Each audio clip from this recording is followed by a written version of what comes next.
Olá pessoal, vamos para a nossa segunda parte da Lei 9.995 de 2000, que trata sobre as unidades de conservação.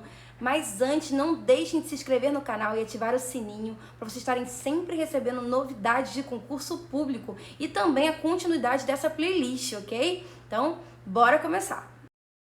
Bom pessoal, agora vamos falar sobre as diretrizes que regem o SNUC. Ou seja, sobre o caminho, sobre a direção na qual o SNUC deve tomar como base, que são, segundo o inciso 1, que assegurem que no conjunto das unidades de conservação estejam representadas amostras significativas e ecologicamente viáveis das diferentes populações, habitats e ecossistemas do território nacional e das águas jurisdicionais, salvaguardando o patrimônio biológico existente. Ou seja, pessoal, o SNUC deve cuidar de garantir que as amostras importantes que estão no interior das unidades de conservação, que elas sejam preservadas.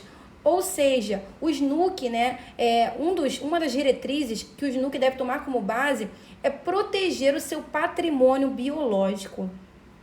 Inciso 2 diz o seguinte, que assegura os mecanismos e procedimentos necessários ao envolvimento da sociedade no estabelecimento e também na revisão da Política Nacional de Unidades de Conservação. Compete ao SNUC, gente, tomar como diretriz, tomar como direção, garantir meios de envolver a sociedade, tornar a sociedade mais engajada, mais participativa, mais ativa. Em relação a quê? Em relação à Política Nacional de Unidades de Conservação. No inciso 3, diz o seguinte, que assegurem a participação efetiva das populações locais na criação, implantação e também na gestão das unidades de conservação. Então, o SNUC ele deve garantir a participação ativa das populações locais, aquelas populações que residem naquela área de unidade de conservação. Em que, no gerenciamento dessas unidades, das unidades que elas pertencem, ok? Que buscam o apoio e a cooperação de organizações não governamentais, de organizações privadas e pessoas físicas para o desenvolvimento de estudos, pesquisas científicas, práticas de educação ambiental, atividades de lazer e de turismo ecológico, monitoramento, manutenção e outras atividades de gestão das unidades de conservação. O SNUC, gente, ele deve fortalecer e também incrementar as suas atividades de gestão, buscando o quê? Buscando apoio, buscando parcerias junto a ONGs, organizações não governamentais, e também junto a organizações privadas e até mesmo junto a pessoas físicas que sejam engajadas nessa causa. Bom, mais uma diretriz, segundo o inciso 5, que incentive as populações locais e as organizações privadas a estabelecerem e também a administrarem unidades de conservação dentro do sistema nacional. Ou seja, pessoal, compete ao SNUC criar mecanismos que estimulem essa prática, ok? Bora para a sexta questão da CESP-Sebrasp, que diz o seguinte: o SNUC é formado pelo conjunto de unidades de conservação federais, estaduais e municipais, sem prejuízo do apoio de organizações não governamentais, que poderão desenvolver estudos, pesquisas científicas, práticas de educação ambiental, atividades de lazer e turismo ecológico. Bom, pessoal, vamos pausar esse vídeo, vamos analisar essa questão com calma, vamos voltar, analisar as redações que já foram vistas, tá bom? E tentar fazer sozinho. Depois, ver a minha resposta aqui, a minha explicação. Onde que está essa redação? O terceiro artigo da Lei 9.985 fala sobre o SNUC ser composto por unidades de conservação de diferentes esferas. Que esferas são essas? Pode ser federal, pode ser estadual e pode ser municipal, tá bom?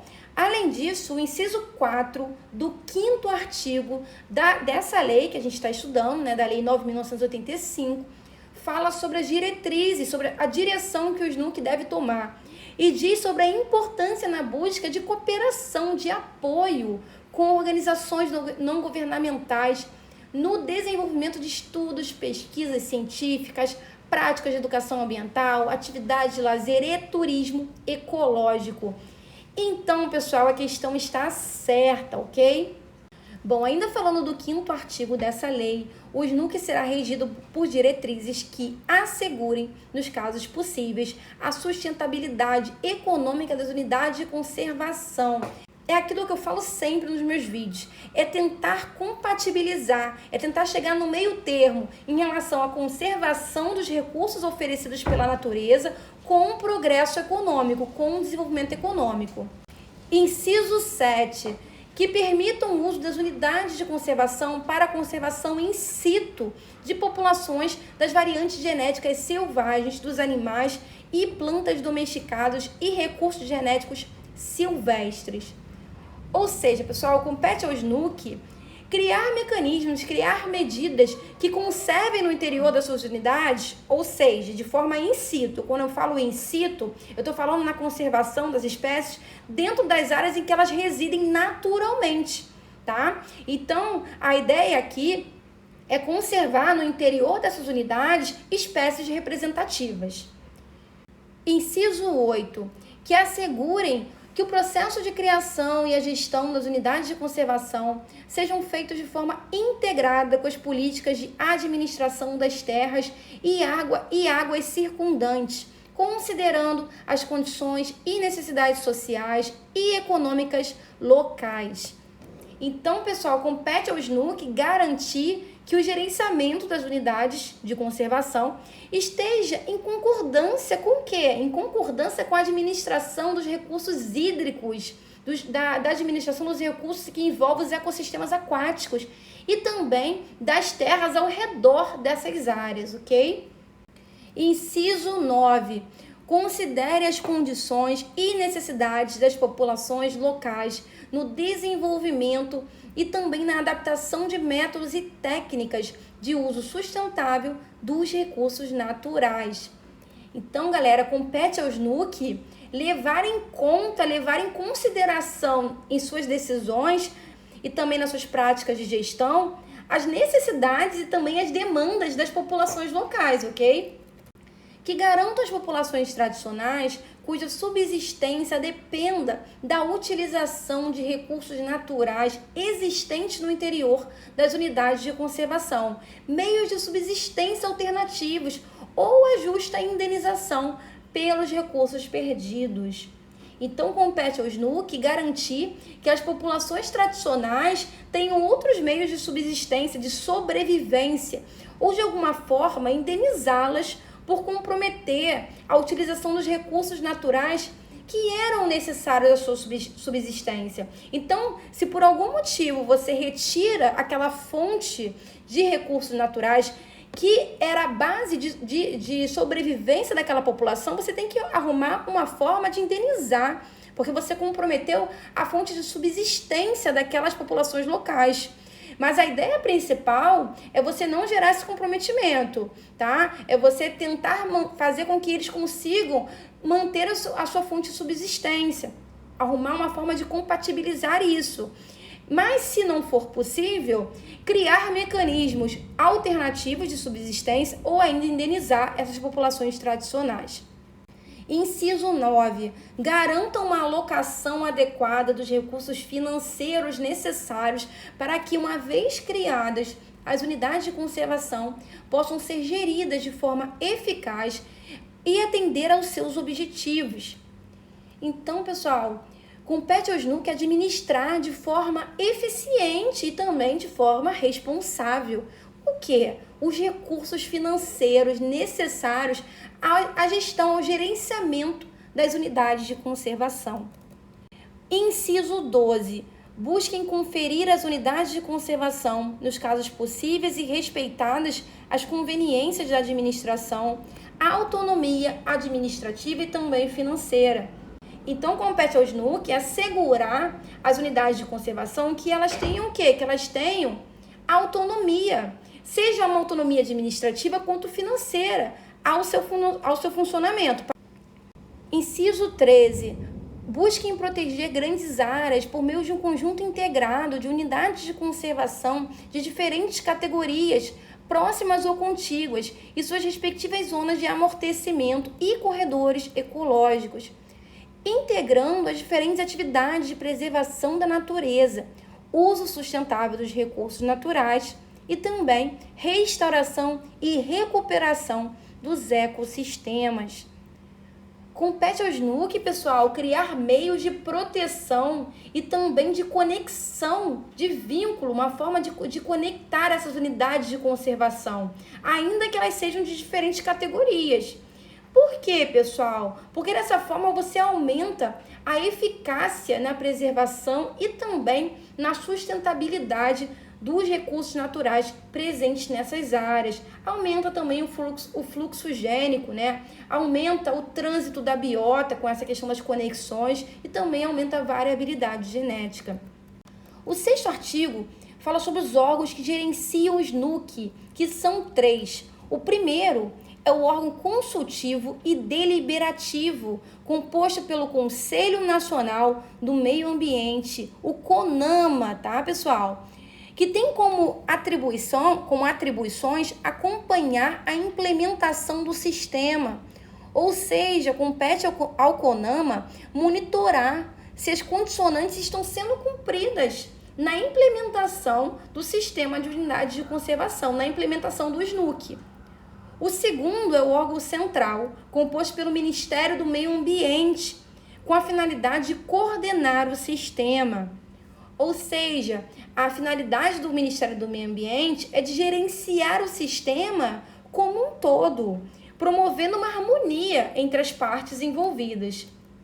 Por fim, pessoal, temos os órgãos executores, compostos pelo Instituto Chico Mendes, que é o ICMBio, e também pelo IBAMA. Em caráter supletivo, o que é isso? No sentido de complementar, temos também os órgãos estaduais e municipais, com a função de implementar o SNUC, subsidiar, ou seja, auxiliar nas propostas de criação e também na administração das unidades de conservação, sejam elas federais, estaduais e também municipais, ou seja, em suas respectivas esferas de atuação. O 7º artigo, pessoal, é um artigo muito importante.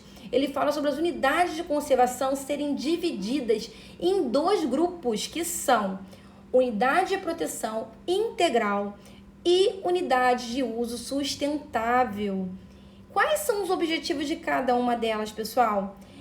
A lei, o SNUC, né, traz esses objetivos bem claros, tá? No caso da unidade de proteção integral, o objetivo é preservar a natureza, sendo admitido apenas o uso indireto dos seus recursos naturais. Lembra, pessoal, o que é o uso indireto? A gente viu, tá na definição, né? Tá aqui na lei. Não é permitido a coleta, nem o consumo e nem qualquer tipo de dano aos recursos naturais e também aos ecossistemas, com exceção dos casos previstos nessa lei. No caso da unidade de uso sustentável, o objetivo básico é compatibilizar a conservação da natureza com o uso sustentável de parcela dos seus recursos naturais. Bom, pessoal, nesse caso, há menos restrições em comparação com a unidade de proteção integral. Mas esse uso, esse manejo, ele tem que acontecer através de bases sustentáveis, ok? E quem são as unidades de proteção integral? O 8º artigo dessa lei traz as 5 categorias que fazem parte desse grupo, que são estação ecológica, reserva biológica, parque nacional, monumento natural e refúgio da vida silvestre. A gente vai ver as características de cada uma mais adiante, ok? Vamos para a nossa 7ª questão da CESP e Sebrasp, que diz o seguinte: a Reserva de Desenvolvimento Sustentável é um exemplo de unidade de conservação de proteção integral? Bom, pessoal, nós acabamos de ver a lista das 5 categorias que fazem parte do grupo das unidades de conservação de proteção integral.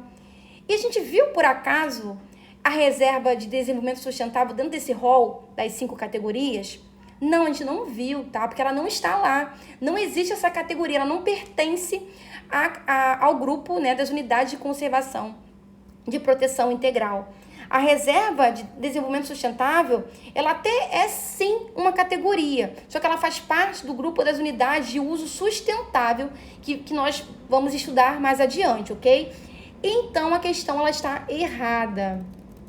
Bom, a partir de agora, vamos falar um pouco melhor de cada uma das categorias das unidades de conservação de proteção integral, começando pela estação ecológica.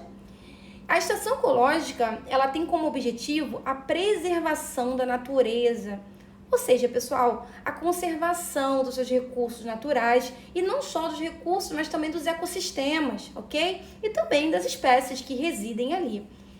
E a realização de pesquisas científicas. Então, a estação ecológica permite a realização de pesquisas em seu interior, ok? A estação ecológica é de posse e domínio públicos, sendo que as áreas particulares incluídas em seus limites serão desapropriadas. O que isso significa, pessoal? O poder público toma para si essas áreas, retira essas áreas de seus proprietários com a alegação de ser necessidade ou de ser de utilidade pública, que o poder público tome essas áreas, ok? Então, ele desapropria esses proprietários, ok? No caso da estação ecológica, pessoal, é proibida a visitação pública, exceto quando com objetivo educacional, de acordo com o que dispuser o plano de manejo da unidade ou regulamento específico. Bom, pessoal, além disso, a pesquisa científica, que é permitida, em seu interior, só ocorrerá mediante autorização prévia do órgão responsável pela administração da unidade. E também está sujeita às condições e também às restrições por este estabelecidos, bem como aquelas previstas em regulamento, ok?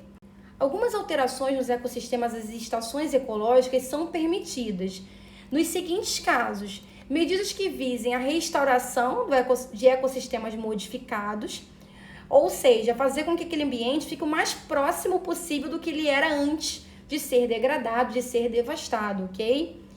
Também no manejo de espécies com o fim de preservar a diversidade biológica, ou seja, pessoal, interferir de forma prática na conservação das espécies, de modo a manter a sua diversidade. Também no caso de coleta de seus componentes, dos componentes dos ecossistemas com finalidade científica, então a coleta somente nesse caso, com essa finalidade, com finalidade científica. Também nos casos de pesquisas científicas cujo impacto sobre o ambiente seja maior do que aquele causado pela simples observação ou pela coleta controlada de componentes dos ecossistemas. Ou seja, pessoal, pesquisas mais invasivas, tá? Desde que seja em uma área correspondente a no máximo 3% da extensão total da unidade e até o limite de 1.500 hectares, não podendo ultrapassar esse limite. Então, a lei é bem clara em relação ao limite, que é estabelecido para que possa ter essa modificação, ok? A oitava questão da CESP e SEBRASP diz o seguinte: estações ecológicas são unidades de posse de domínio público, porém é vedada a desapropriação de áreas particulares que estejam dentro dos limites territoriais de uma estação ecológica, se tais áreas forem pré-existentes à criação dessa unidade de conservação. E aí, pessoal, essa questão está certa ou essa questão está errada? Gente, essa questão ela está errada, porque não é vedado e sim permitido a desapropriação de áreas particulares que estejam dentro dos limites territoriais de uma estação ecológica. Onde que está essa redação? Está no 9º artigo, mais precisamente no parágrafo 1º da Lei 9.985, que nós estamos estudando nesse vídeo. Agora vamos falar da reserva biológica. A reserva biológica ela tem como objetivo a preservação integral da biota, ou seja, a proteção completa de todos os seres que vivem naquela área e também de demais atributos naturais existentes em seus limites, sem interferência humana direta ou modificações ambientais, excetuando-se as medidas de recuperação de seus ecossistemas alterados e as ações de manejo necessárias para recuperar e também preservar o equilíbrio natural, a diversidade biológica e os processos ecológicos naturais. Então, pessoal, no geral, não se admite interferência direta do homem na reserva biológica. com exceções de medidas que visem a recuperação de áreas e também a manutenção da diversidade biológica. Bom, a reserva biológica é de posse e domínio públicos, sendo que as áreas particulares incluídas em seu limite serão desapropriadas, de acordo com o que dispõe a lei, assim como as estações ecológicas que vimos anteriormente, né? É proibida a visitação pública, exceto aquela com objetivo educacional, de acordo com um regulamento específico. A pesquisa científica depende de autorização prévia do órgão responsável pela administração da unidade e está sujeita às condições e restrições por eles estabelecidas, bem como aquelas previstas em regulamento. A pesquisa científica, pessoal, que é permitida só ocorre mediante autorização do órgão responsável pela administração da unidade, ok? Vamos para a nossa nona questão da CESP-SEBRASP, que diz o seguinte: a reserva biológica, unidade de proteção integral, de qual trata a lei número 9.985 de 2000, em áreas particulares ou públicas, tem como objetivo a preservação integral da biota e dos demais atributos naturais existentes em seus limites. E aí, pessoal, questão certa ou errada? A reserva biológica, de fato, é uma unidade de proteção integral. Está dentro daquele rol das 5 unidades de proteção integral, das 5 categorias. E tem como objetivo a preservação integral, a preservação completa da biota, de todos os seres ali existentes e também dos demais atributos naturais existentes em seus limites. No entanto, pessoal, a reserva biológica é de posse e domínio público, tá? Por isso que a questão está errada. Agora, falando do Parque Nacional, o Parque Nacional tem como objetivo a preservação de ecossistemas naturais de grande relevância ecológica, ou seja, que possuem fatores importantes, com alta diversidade biológica, por exemplo, e também com beleza cênica, que é aquela beleza com alto valor paisagístico, muito exuberante, com amostras representativas, possibilitando o quê? A realização de pesquisas científicas e o desenvolvimento de atividades de educação e também de interpretação ambiental, de recreação em contato com a natureza e de turismo ecológico. Percebam, pessoal, que o Parque Nacional é um pouco menos restritivo que a estação ecológica e também que a reserva biológica que estudamos anteriormente, né? Bom, essas duas categorias, estação ecológica e reserva biológica, permitem pesquisa científica mediante autorização, mas só permitem visitação com objetivos educacionais. Já o Parque Nacional, além de permitir a pesquisa, que nesse caso também mediante autorização, ele também permite atividades educacionais em contato direto com a natureza, além de turismo ecológico. O Parque Nacional é de posse e domínio público, sendo que as áreas particulares incluídas em seus limites serão desapropriadas, assim como as estações ecológicas e reservas biológicas. A visitação pública está sujeita a normas e restrições estabelecidas no plano de manejo, além das normas estabelecidas pelo órgão responsável por sua administração. A pesquisa científica depende de autorização prévia do órgão responsável pela administração da unidade, também estará sujeita às condições e também às restrições por eles estabelecidos. As unidades dessa categoria, quando criadas pelo Estado ou município, serão denominadas, respectivamente, Parque Estadual e Parque Natural Municipal. Fica uma observação aqui, pessoal, que quando criada pelo Estado, Parque Estadual. Quando criada pelo município, Parque Natural Municipal. Não é Parque Municipal. A nossa tendência é tirar esse natural, tá? E aí pode ter questão de prova com isso. E aí se coloca só Parque Municipal, tá errada a sentença, tá? É Parque Natural Municipal. Vamos para a 10ª questão da CESP-SEBRASP, que diz o seguinte: nos parques nacionais são permitidas a visitação pública e também o uso sustentável de parcelas dos seus recursos naturais. Gente, embora o Parque Nacional seja menos restritivo que as estações ecológicas e também que as reservas biológicas, ele ainda é uma categoria do grupo das unidades de conservação de proteção integral, que não admite o uso direto dos recursos naturais. Então, por isso, a questão está errada, ok?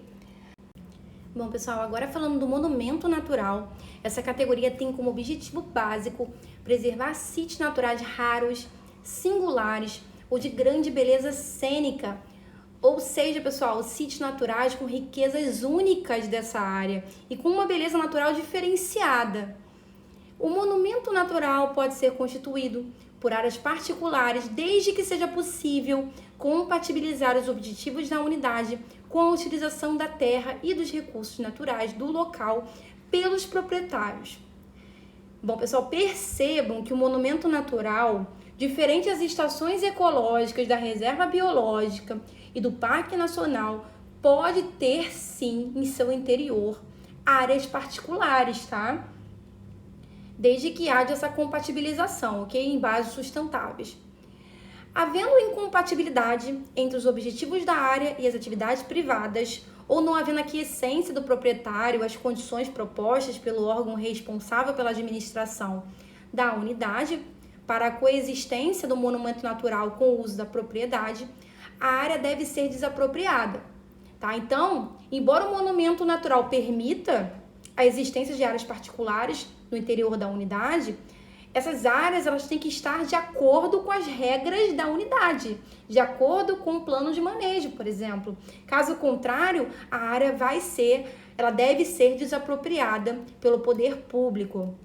Bom, e a visitação pública está sujeita às condições e restrições estabelecidas no plano de manejo da unidade, as normas estabelecidas pelo órgão responsável por sua administração e aquelas previstas em regulamento.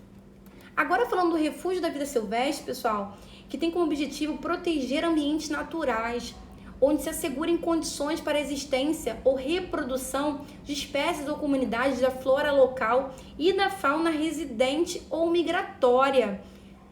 Bom, pessoal, nessas áreas tem que ser garantida a proteção e também a reprodução das espécies, tanto aquelas que vivem naturalmente ali, que são as residentes, ou aquelas que eventualmente migram para aquela área, que são as migratórias, ok? O refúgio da vida silvestre pode ser constituído por áreas particulares, desde que seja compatível, desde que seja possível compatibilizar os objetivos da unidade com a utilização da terra e também dos recursos naturais do local pelos proprietários. Então, pessoal, o refúgio da vida silvestre, assim como o monumento natural, permite sim a inclusão de áreas particulares em seu interior, desde que essas áreas estejam compatíveis, né, estejam em concordância com as regras da unidade.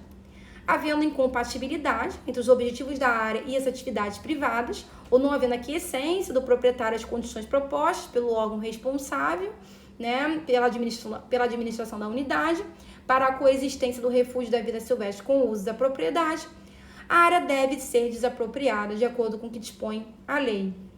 A mesma situação que acontece com o monumento natural. Inclusive, a redação é igualzinha, né? A gente está lendo pela segunda vez.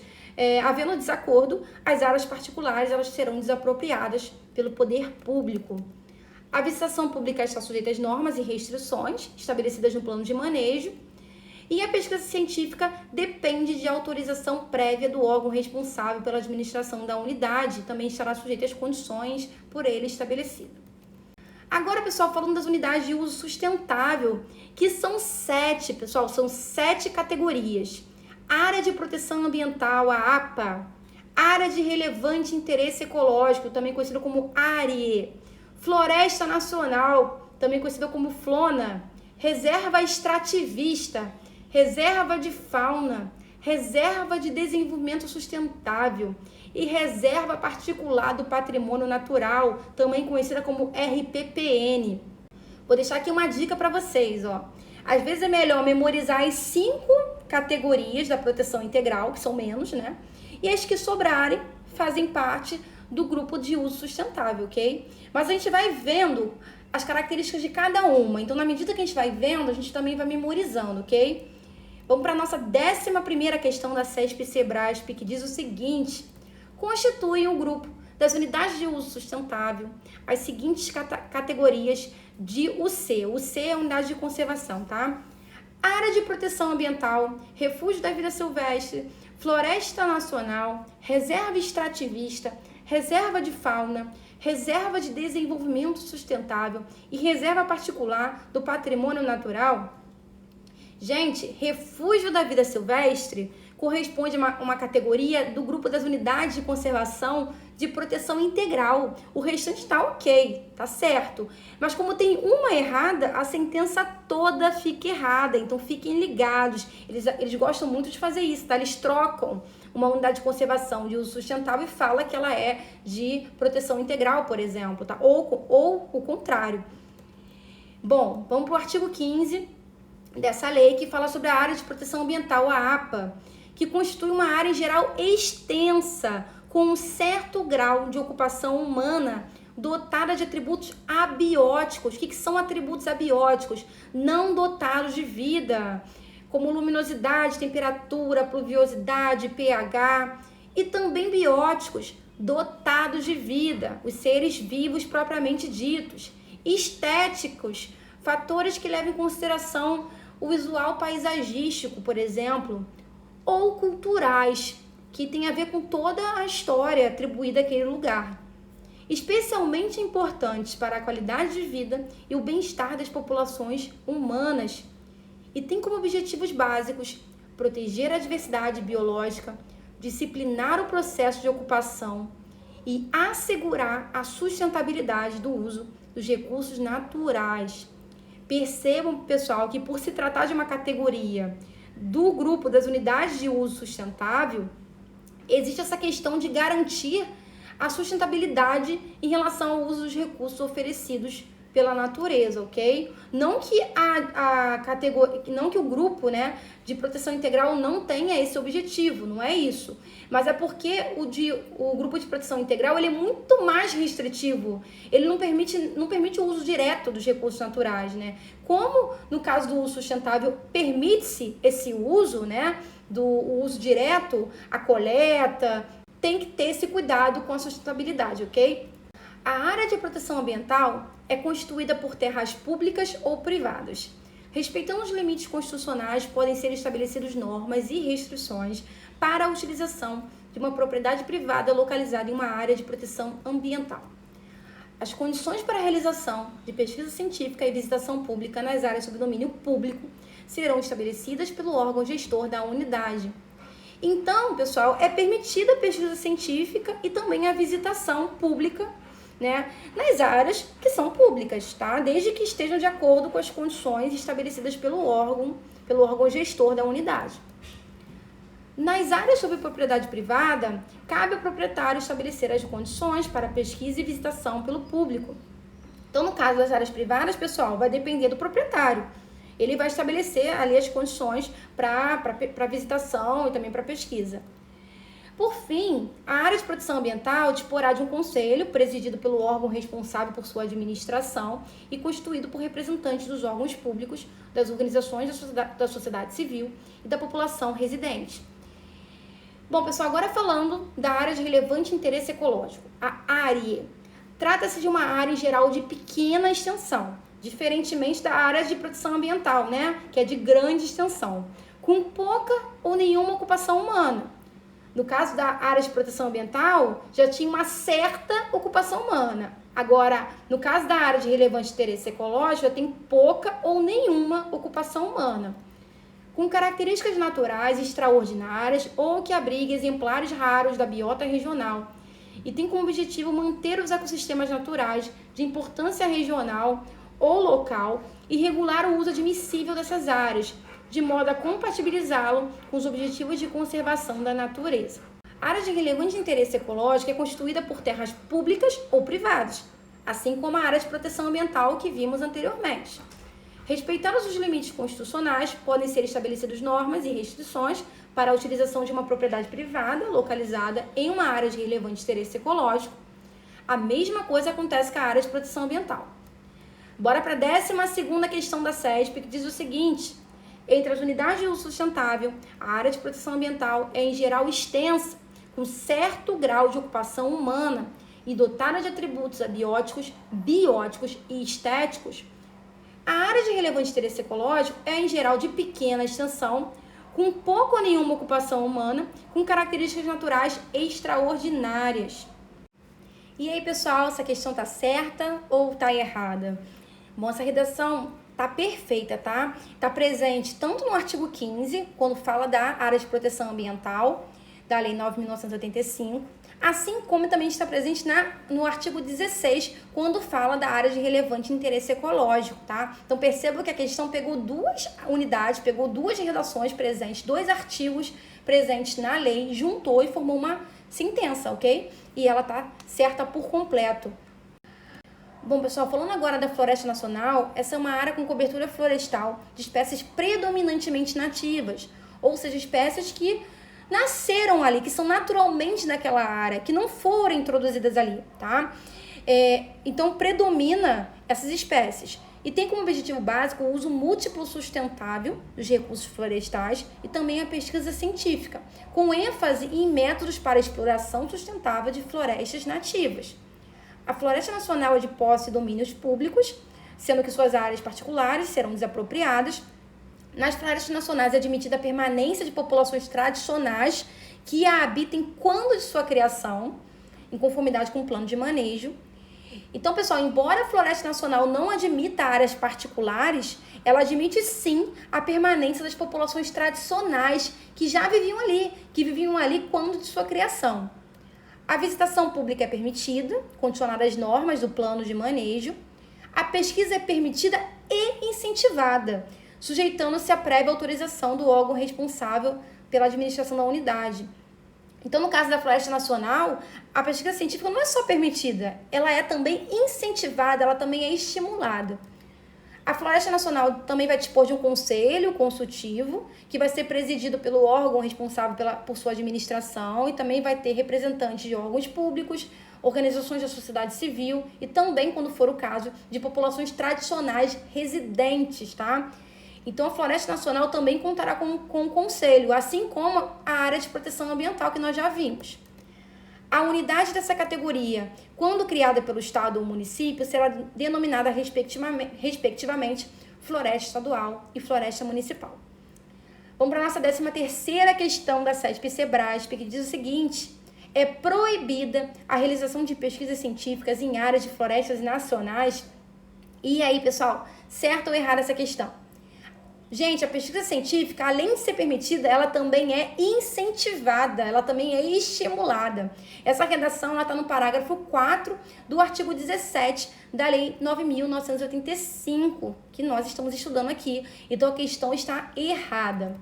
14ª questão diz o seguinte: as florestas nacionais, estaduais e municipais são consideradas unidades de conservação da natureza de posse e domínio público, em que se admite a permanência de populações tradicionais que nelas habitem, desde que obedecidas normas regulamentares e o respectivo plano de manejo. Pessoal, essa questão ela tá perfeita. A Floresta Nacional é de posse e domínio público. Onde que está essa informação? Está no primeiro parágrafo do artigo 17, que trata sobre a Floresta Nacional. Além disso, no segundo parágrafo, também do artigo 17, é dito sobre ser admitida a permanência de populações tradicionais dentro dessa categoria. Agora, falando da reserva extrativista, é uma área utilizada por populações extrativistas tradicionais, cuja subsistência baseia-se no extrativismo e, complementarmente, na agricultura de subsistência e na criação de animais de pequeno porte, e tem como objetivo básico proteger os meios de vida e a cultura dessas populações e assegurar o uso sustentável dos recursos naturais da unidade. Então, pessoal, a finalidade da reserva extrativista é a conservação das áreas que contenham recursos utilizados na subsistência, na sobrevivência de populações extrativistas locais. A reserva extrativista é de domínio público, com o uso concedido às populações extrativistas tradicionais, sendo que as áreas particulares serão desapropriadas. A reserva extrativista será gerida também por um conselho, só que nesse caso é um conselho deliberativo, presidido por um órgão responsável por sua administração e também por representantes de órgãos públicos, de organizações da sociedade civil e também de populações tradicionais residentes na área. Então, a reserva extrativista também terá um conselho, que nesse caso é deliberativo, ou seja, responsável em deliberar, em decidir sobre situações após consultas relacionadas ao gerenciamento dessa categoria. A visitação pública é permitida, desde que compatível com os interesses locais e também de acordo com o plano de manejo. A pesquisa científica é permitida e incentivada, também sujeita à prévia autorização do órgão responsável pela administração. Então, assim como nas florestas nacionais, a pesquisa, além de ser permitida, também é incentivada. O plano de manejo da unidade será aprovado pelo Conselho Deliberativo. São proibidas a exploração de recursos minerais e a caça amadorística ou profissional. Lembrando que nessas áreas a finalidade é o extrativismo com bases sustentáveis. A exploração comercial de recursos madeireiros só será admitido em bases sustentáveis e em situações especiais e complementares às demais atividades desenvolvidas na reserva extrativista.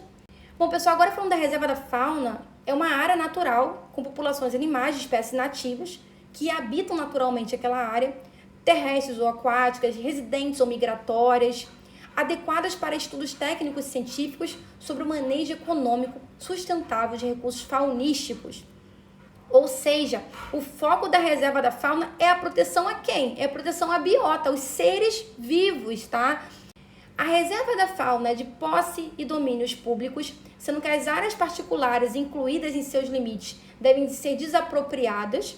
A visitação pública pode ser permitida, desde que compatível com o manejo da unidade e com as regras estabelecidas pelo órgão responsável. Também é proibido o exercício da caça amadorística ou profissional, assim como na reserva extrativista.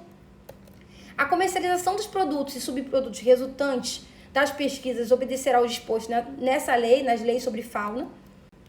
Bom, é isso, pessoal. Agora falando da Reserva de Desenvolvimento Sustentável. É uma área natural que abriga populações tradicionais, cuja existência baseia-se em sistemas sustentáveis de exploração dos recursos naturais, desenvolvidos ao longo de gerações e adaptados às condições ecológicas locais e que desempenham um papel fundamental na proteção da natureza e também na manutenção da diversidade biológica. Então, o foco da Reserva de Desenvolvimento Sustentável é proteger os recursos naturais utilizados pelas populações tradicionais, que sejam utilizados em bases sustentáveis. A Reserva de Desenvolvimento Sustentável tem como objetivo básico preservar a natureza, ao mesmo tempo assegurar as condições e os meios necessários para a reprodução e melhoria dos modos e da qualidade de vida e exploração dos recursos naturais de quem? Das populações tradicionais, bem como valorizar, conservar e aperfeiçoar o conhecimento e as técnicas de manejo do ambiente desenvolvido por estas populações. Então, a Reserva de Desenvolvimento Sustentável tem como objetivo valorizar os conhecimentos e também as técnicas desenvolvidas pelas populações tradicionais presentes nessas áreas, de modo a garantir qualidade no uso dos recursos naturais. A Reserva de Desenvolvimento Sustentável de domínio público e as áreas particulares serão desapropriadas quando necessário. A Reserva de Desenvolvimento Sustentável será também gerida por um conselho, que também será deliberativo, que vai ser presidido por pelo órgão responsável pela administração, além de contar com a participação de representantes de órgãos públicos, de organizações da sociedade civil e também das populações tradicionais que residem nessa área. Então, a Reserva de Desenvolvimento Sustentável também será gerida por um conselho deliberativo, assim como a Reserva Extrativista, que vimos anteriormente. As atividades envolvidas na Reserva de Desenvolvimento Sustentável obedecerão a algumas condições. É permitida e incentivada a visitação pública, desde que compatível com os interesses locais e com o plano de manejo. É permitida e incentivada a pesquisa científica voltada para a conservação da natureza, então assim como na Reserva Extrativista e também na Floresta Nacional. A melhor relação das populações residentes com o seu meio e a educação ambiental, sujeitando-se à prévia autorização do órgão responsável pela administração da unidade, as condições e restrições por eles estabelecidas. Deve ser sempre considerado o equilíbrio dinâmico entre o tamanho da população e a conservação.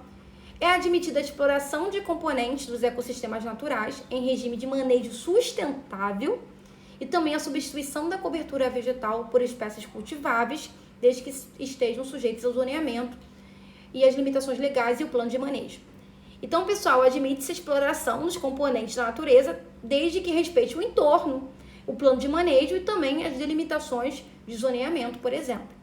Então, para fechar o nosso estudo, pessoal, vamos ver a nossa última categoria, que é a categoria de uso sustentável, que é a Reserva Particular de Patrimônio Natural, RPPN. Essa reserva, ela é uma área privada, gravada com perpetuidade, ou seja, uma vez criada, ela não pode ser desfeita, com o objetivo de conservar a diversidade biológica. Só poderá ser permitida na RPPN, conforme se dispuser em regulamento, a pesquisa científica, a visitação com objetivos turísticos, recreativos e educacionais. Os órgãos integrantes do SNUC, sempre que possível e oportuno, prestarão orientação técnica e científica ao proprietário da RPPN para a elaboração de um plano de manejo ou de proteção e de gestão da unidade. Então, uma vez que é uma área privada, então o seu proprietário precisa de orientações em relação à sua gestão. Galera, vamos para a nossa última questão, que diz o seguinte: por ocuparem áreas privadas, as RPPNs não integram o SNUC. Gente, aí, tá certo ou tá errado? De fato, a RPPN é uma área privada, mas isso não faz com que ela deixe de ser uma área especialmente protegida, integrante do SNUC.